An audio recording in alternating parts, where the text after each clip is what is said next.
Hello, and welcome to I'm Too Busy. I'm Christina Flach, your host. I'm a celebrity makeup artist and CEO with a passion for all things beauty, wellness, and success. On this show, I'll take you on exciting journeys, sharing personal stories and insights from inspiring entrepreneurs. Together, we will explore manifestation, health, wellness, and the secrets to thriving in life and business. Let's jump in and get inspired. Hello, and welcome to I'm Too Busy. I am Christina Flach, and today I am so excited to interview Barry Simon. He is a financial consultant, peace advocate, and a UN USA leader. Barry blends his expertise in finance with nearly 20 years of peace building work. He is the creator of Conversations for Peace and Concerts for Peace, which is going to be this September 21st. And we're going to discuss how he shares this life of purpose and plan for the future and create a more peaceful world. Welcome, Barry. How are you? I'm great. Thank you very much, Christina. I appreciate the opportunity to be with you and all of your guests out there in the world. Oh, well, thanks so much. You've studied both business and psychology. How has that blend shaped the way you advise your clients in finance? Well, that's a great question. How it shapes my approach to my clients is that we're all human beings and we all sort of have our machinery, our ways of responding to things in life based on our own life experiences, perhaps. And so tendencies to think the worst in a down market or think the best in an up market and realize that there's a lot of noise about money between our ears. And part of my job is to separate all the noise from kind of what we actually know right now and to try to go from there. Very good.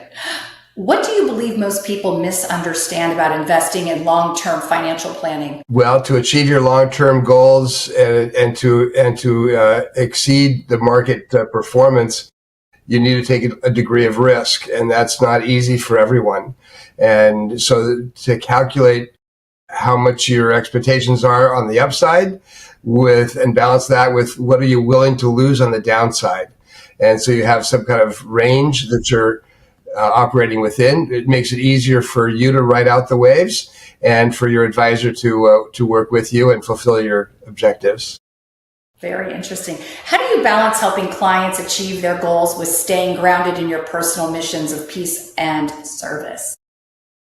Well, that's a bit tricky because there's a lot of companies out there that are not necessarily protecting the environment in many of their ways of operating. So how do you balance your objectives of wanting to make money with your investments with your sense of your social responsibility, if you have any commitment to your social responsibility? If you're not so concerned about the environment or you don't believe in climate change, for example, that's your prerogative.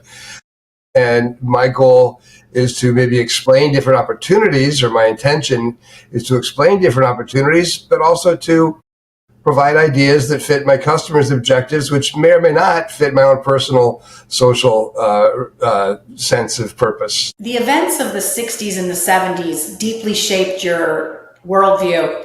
What led you to commit to the UNA USA? Well, thank you very much. I had not heard of the UNA USA growing up. I'd been involved in other community service organizations. I guess my parents modeled some of that behavior, everything from going door to door on Halloween, collecting money for UNICEF that my mom did. And that evolved into, as an adult, I was asked to help what I found out to be the Pasadena chapter of the United Nations Association, to help them with the 60th anniversary event of the UN a number of years ago. And so I helped with that event. They liked me and invited me to be on their board. And the rest is history. I got involved. I appreciate the work of the UN. The UN can't force a country to be a good global citizen. They don't have an army to force anybody to behave any certain way. But it is a meeting place for all countries to come together and try to hammer out issues. They're effective in some things, not effective in others. And the UN Association is actually not part of the UN. So its mission is to support the work of the UN and a strong UN-US relationship. And I've enjoyed being involved. I went from the Pasadena chapter to the regional level and created 14 years of West Coast Global Forum events that brought members and non-members together in a conversation for peace, in essence. And that evolved into becoming the president of the region. And through a lot of that work, I created Conversations for Peace. What have you learned about peace building from your role with the UN, USA, and serving on the National Council? Well, one thing I've learned is that it's not easy, and not everyone agrees. Even if they agree on peace would be a nice thing, they can't usually speculate on what it would be like if it actually existed more broadly. And it's in many cases challenging enough to have peace around the Thanksgiving dinner table, let alone peace in other countries far away. True. Very true. Sometimes it's harder, right? Exactly. What can everyday people feel empowered to make an impact? How can they make an impact in global issues that others feel overwhelming?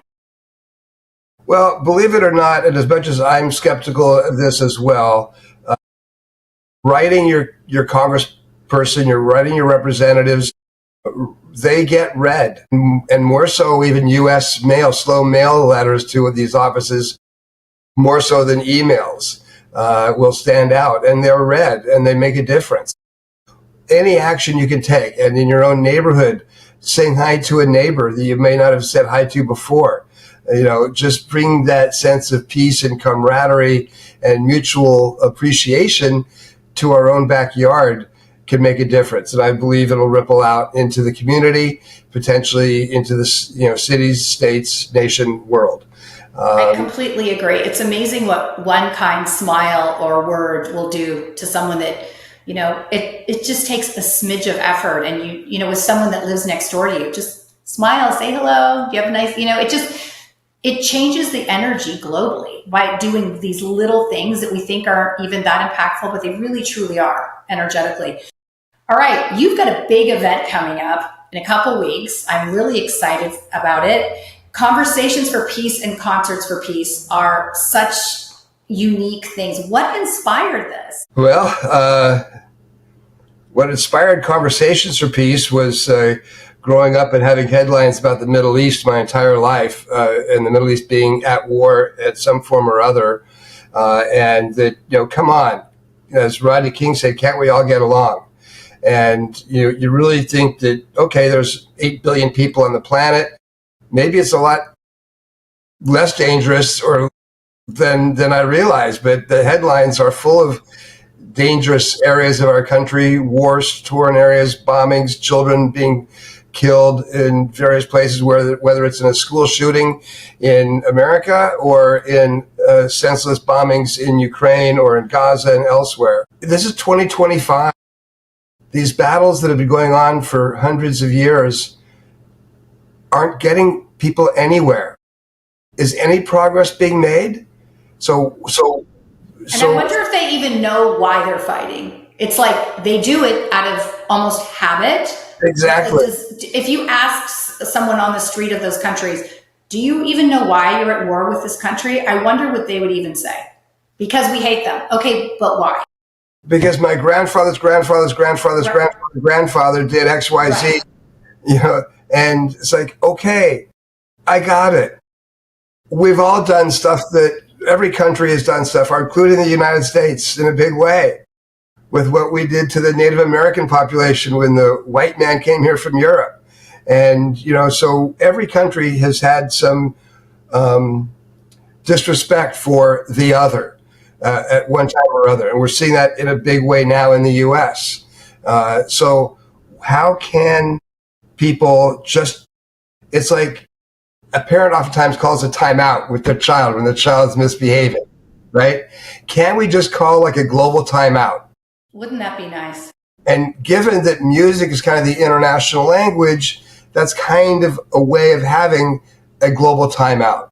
Let's step back. Let's just listen to some music and realize that we are really all the same. So why don't you tell me a little bit about what's going to be happening on the 21st? Well, on the 21st is a really big day. This is going to be a hybrid event, a live event in downtown Los Angeles, red carpet from 2 to 2:45, and concert globally streamed from 3 o'clock till 4:30 with approximately 6 or 7 live performers. Really great. We don't have Billy Joel. We don't have Sade. We don't have Little Z or whatever the name is. Why don't you tell me who you do have? We have Alula, an amazing musician from Ethiopia.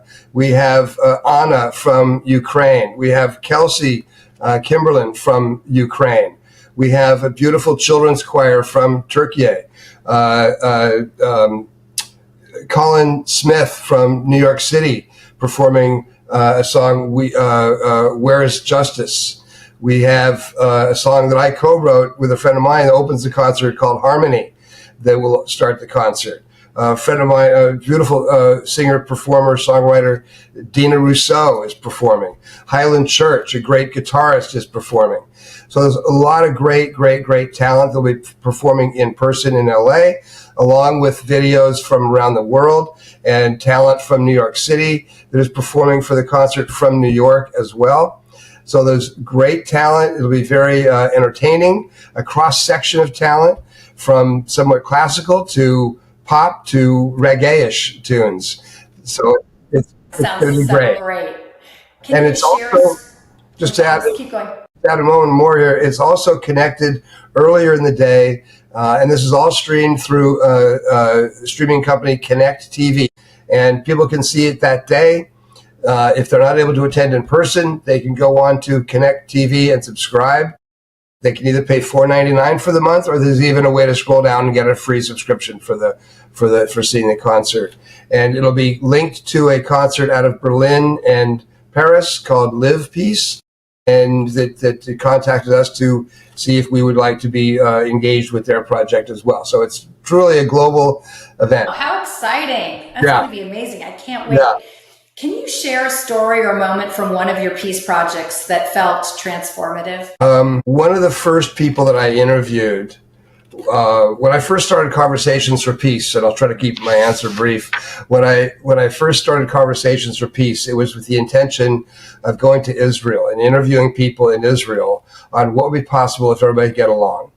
And I interviewed the mayor of Haifa. I interviewed a Palestinian lawyer in the south. I interviewed a Palestinian office administrator, a rabbi in the West Bank, et cetera, et cetera. That trip coincided with something called Women Wage Peace, which was a 10-day march of women throughout Israel for peace. One of the coordinators of Women Wage Peace was a woman named Vivian Silver.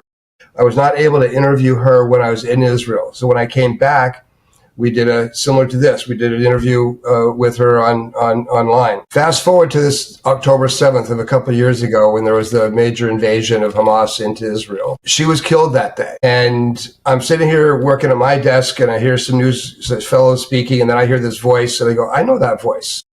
And sure enough, it was part of a previous interview with Vivian Silver. And I was very grateful that my project includes an interview with her and her stand for peace.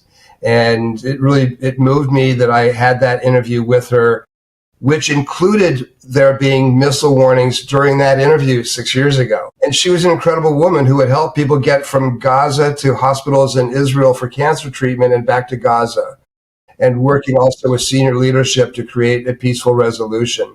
So there are people committed to peace throughout Israel, throughout Ukraine, and other parts of the world, and yet it seems that the voice for violence seems to outweigh the voice for peace so much of the time. And that upsets me. It's just, it's awful, truly. You've been deeply engaged in personal growth seminars. How have these shaped your journey? One way that that work that I've done in that area of my life has shaped me is being able to separate my thoughts from my actions. So if I'm committed to X, but thoughts come up like, who do you think you are? And let somebody else do this. Or you don't have the time. You don't have the money. Or more of, who do you think you are? You're not good enough. All that, what I'll call noise. It is noise. It's racket, honestly. It is. And, through the work that I participated in, significantly through Landmarks programs. Many of you might be familiar with Landmarks work. That ability to distinguish me from my noise is a huge. I did a Landmark in New York. I did, yeah. Yeah. So that to me, that's one of the biggest gifts, and it keeps on giving. That ability to at some point stop myself, thank myself for sharing, rub it off my shoulder, and continue to pursue what I say I'm committed to. I love that so much. What role does travel, art, and culture play in your perspective on peace? Well, certainly travel opens up your eyes to the world. I had the opportunity to live in Florence, Italy for about a number of years ago, and I've not traveled that extensively, but just that experience of living in another country, seeing how the news from the U.S. is reflected in another country. It's such a different perspective on how you see things, right? Exactly. So it broadens your view. I think it's important for people to travel, get out of their own bubble, and really get a sense of what it's like in other parts of the world. And, other perspectives. Other perspectives, other cultures. You know, as much as we're all the same, we all have uniqueness that we can all appreciate more and more about each other instead of finding differences. That's true. If you could give one piece of advice to someone who wants to live a more purposeful, impactful life, what would you? Well, part of me wants to say, like the Nike line, just do it. Don't let those excuses, don't let that noise, don't let those excuses keep you down. It's never too late. You know, I didn't do these projects. You know, I didn't study these kinds of projects when I was in college. You know, I found myself pursuing my passions more as I evolved into my later 20s and 30s and began to do these things. And when I was in my 30s, attempted to do stand-up comedy a couple of times. Didn't want to be funny all the time. Things made me mad. Right. So I created venting events. And my middle name is Wayne. They were Barry Wayne's venting event. And we did them monthly. We edited them into a local TV show here in Southern California.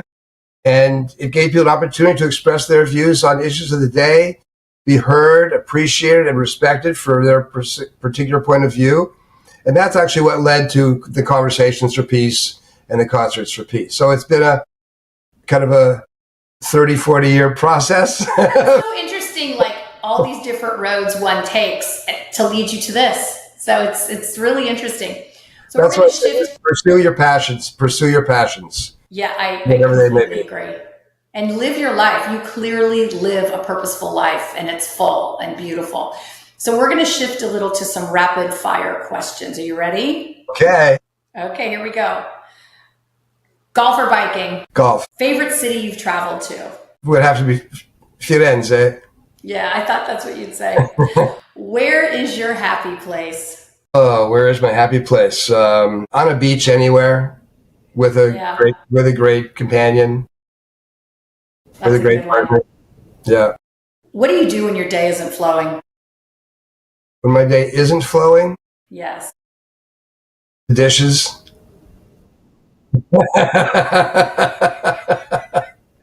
Anything that I can think of that is like on an integrity checklist, anything that needs to get done.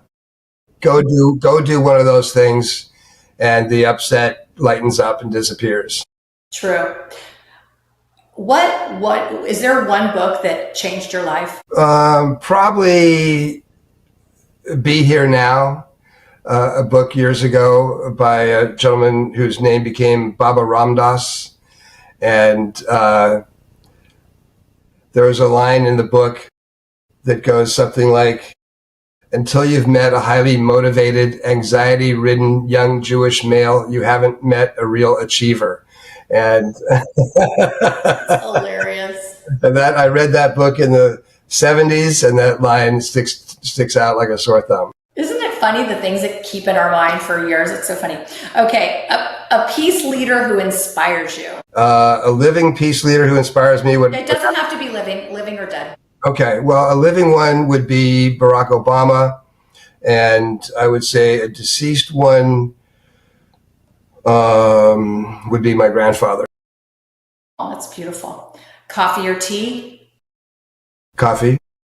Okay. Stocks or bonds? Oh, stocks or bonds? Stocks. Okay. What does I'm too busy mean to you? Means I need a bigger plate. If you could have dinner with 3 people, living or dead, who would they be? And that's a hard question. I get asked that when I do podcasts, and I'm like, I think I know, but then when I really put to the test. I would say my dad. Okay. I would say, if I was a living person, I would say like the leaders of Hamas, the leaders of Hamas and the leaders of Israel right now. Nice. I think that would be an interesting meal. Yeah. What have I not asked you today that you'd like to share? I don't know, married or single, next travel destination. Tell me, share. And what's your goal for next year's concert? I'm single. I've been divorced for a long time. The next one was this middle one? Next goal for the concert for next year would be filling Dodger Stadium. Oh, that's a good one. And recreating Barry Wayne's venting events in the process. I've been putting off doing another venting event, but I think it's well past time to do that, given the conditions of the world and our country right now. There's great opportunity for us to find a way to get along. And it's not easy in this environment. Barry, I want to thank you for sharing your wisdom and passion for both finance and peace, from helping individuals plan for their future to creating global initiatives like Conversations for Peace. Your commitment to a better world is truly inspiring, and I thank you. I'm Christina Flach, and I'm Too Busy. Please like, follow, share, and comment on all the platforms. Take care. I'll see you next week. Bye. Thank you. Thank you.